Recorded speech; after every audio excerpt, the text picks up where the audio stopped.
potestade de um lado e o estado de sujeição da parte contrária.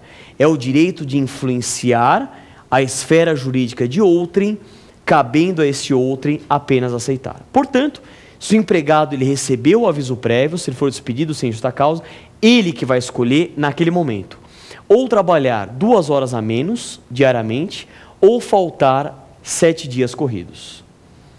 Nessa linha de raciocínio, a súmula 230 do TST estabelece que é ilegal a substituição do período de redução de 2 horas diárias no respectivo pagamento em horas extras. Considera-se não dado o aviso prévio e quem paga mal paga 2 vezes. Vai ter que dar um outro aviso prévio, ainda que seja indenizado, porque não cumpriu a finalidade do aviso prévio. E qual é a finalidade do aviso prévio? A procura de um novo emprego. Ainda, nós temos a questão do empregado rural. Toma cuidado com isso no cotejo entre o artigo 488 da CLT e o artigo 15 da Lei 5.889/73. O artigo 488 da CLT disciplina o empregado urbano, que pode optar entre trabalhar 2 horas a menos ou faltar 7 dias corridos. Já o empregado rural, ele não tem essa faculdade. O único direito que ele tem é o direito de faltar 1 dia por semana. E aqui nós percebemos que, não obstante o fato do artigo 7º caput da Constituição igualar os direitos trabalhistas para os empregados urbanos e rurais, ainda o empregado rural é aviltado. Ainda nós temos uma precarização de direitos trabalhistas, comparando os direitos trabalhistas dos empregados urbanos em relação aos empregados rurais. Mas, de toda sorte, há a possibilidade da redução para o empregado urbano e não para o empregado rural. Vamos à próxima pergunta. Professor, eu sou empregada e quero pedir demissão da empresa que trabalho. Ainda assim tenho que cumprir aviso prévio?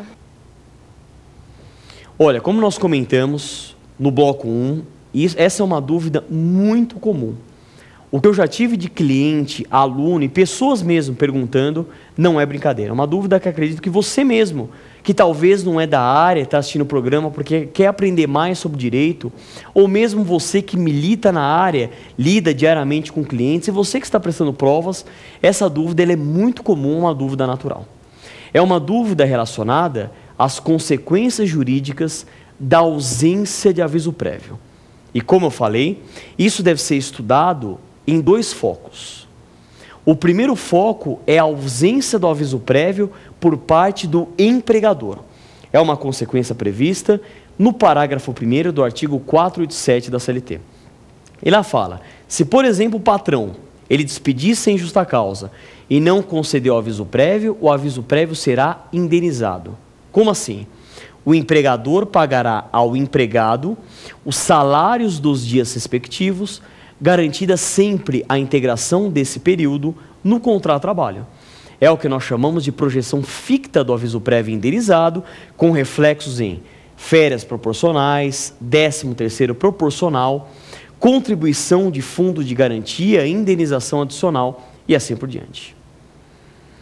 Agora, adentrando na resposta da pergunta da colega, é a seguinte: e no caso de ausência do aviso prévio por parte do empregado? Veja bem aqui. Se o empregado, por exemplo, ele pede demissão e não cumpre o aviso prévio ele acaba se tornando, no pedido de demissão, um dever e não um direito. E o que estabelece o parágrafo 2º do artigo 487 da CLT? Que se o empregado ele não cumpre o aviso prévio, o empregador poderá descontar os salários dos dias respectivos. Portanto, o raciocínio é esse. Se o empregado ele pede demissão, o que é o ideal? Ele pede demissão, trabalha direitinho durante esses 30 dias e aí vai seguir a sua vida. E se ele pede demissão, ele não tem direito àquela redução de 2 horas diárias ou faltar 7 dias corridos. Não, tem que trabalhar o horário cheio por pelo menos 30 dias. Se ele quiser não aparecer na empresa, ele até pode, mas a empresa está autorizada a descontar os salários dos dias respectivos.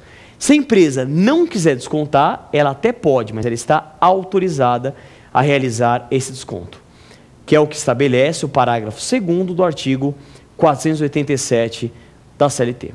Próxima pergunta. Professor, há a possibilidade de arrependimento no curso do aviso prévio? Sim, há a possibilidade de arrependimento no curso do aviso prévio. Como nós vimos, é uma previsão no próprio artigo 489 da CLT, o aviso prévio é um ato unilateral. Mas já o arrependimento ou esta reconsideração constitui um ato bilateral. E como é esse ato bilateral, reconsideração ou arrependimento? O artigo 489 estabelece o seguinte, que a reconsideração ela é possível desde que sejam observados dois requisitos cumulativos. E quais sejam? A parte notificante deverá reconsiderar antes do término do aviso prévio. De nada adianta o arrependimento após o término do aviso prévio. O arrependimento, naturalmente, ele vai caracterizar uma nova contratação. Agora, o segundo requisito, que a meu ver ele é até mais importante, é a questão da aceitação pela parte avisada.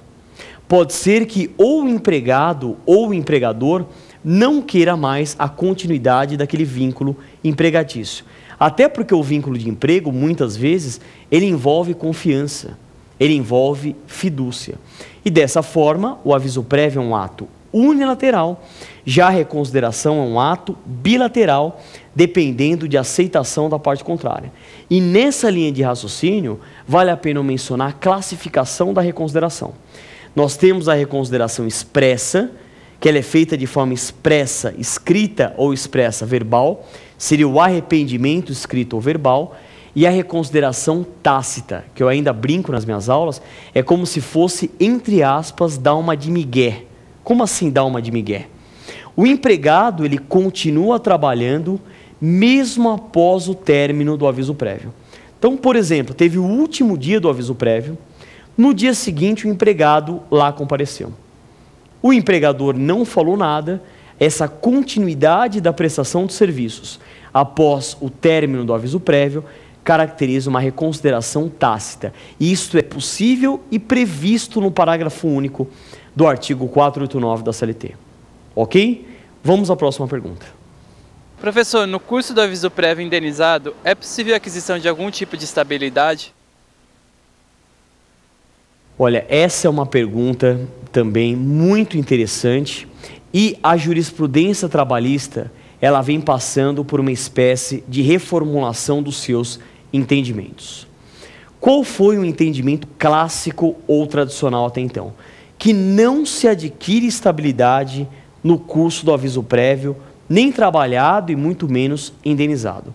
Temos inclusive súmula nesse sentido.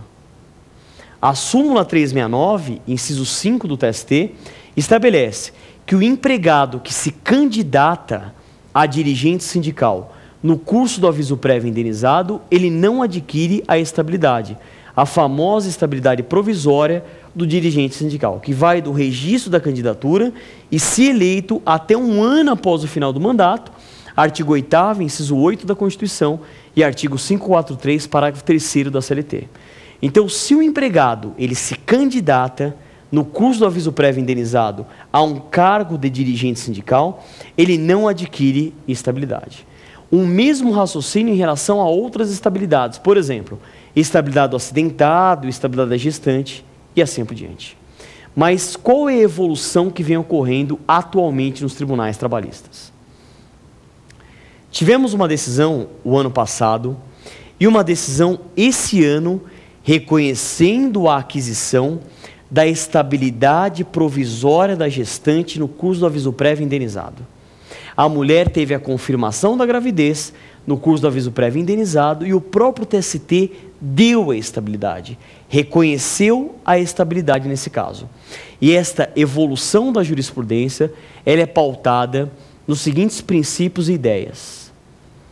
Princípio da dignidade da pessoa humana, valores sociais do trabalho e da livre iniciativa, o direito do trabalho como um direito social, a eficácia horizontal dos direitos fundamentais, ou seja, a observância dos direitos fundamentais na relação entre particulares e outros ideários, a proteção à família na Constituição. Isso vem fazendo com que o TST reconheça a aquisição da estabilidade no curso do aviso prévio indenizado. Até porque o aviso prévio, ainda que ele seja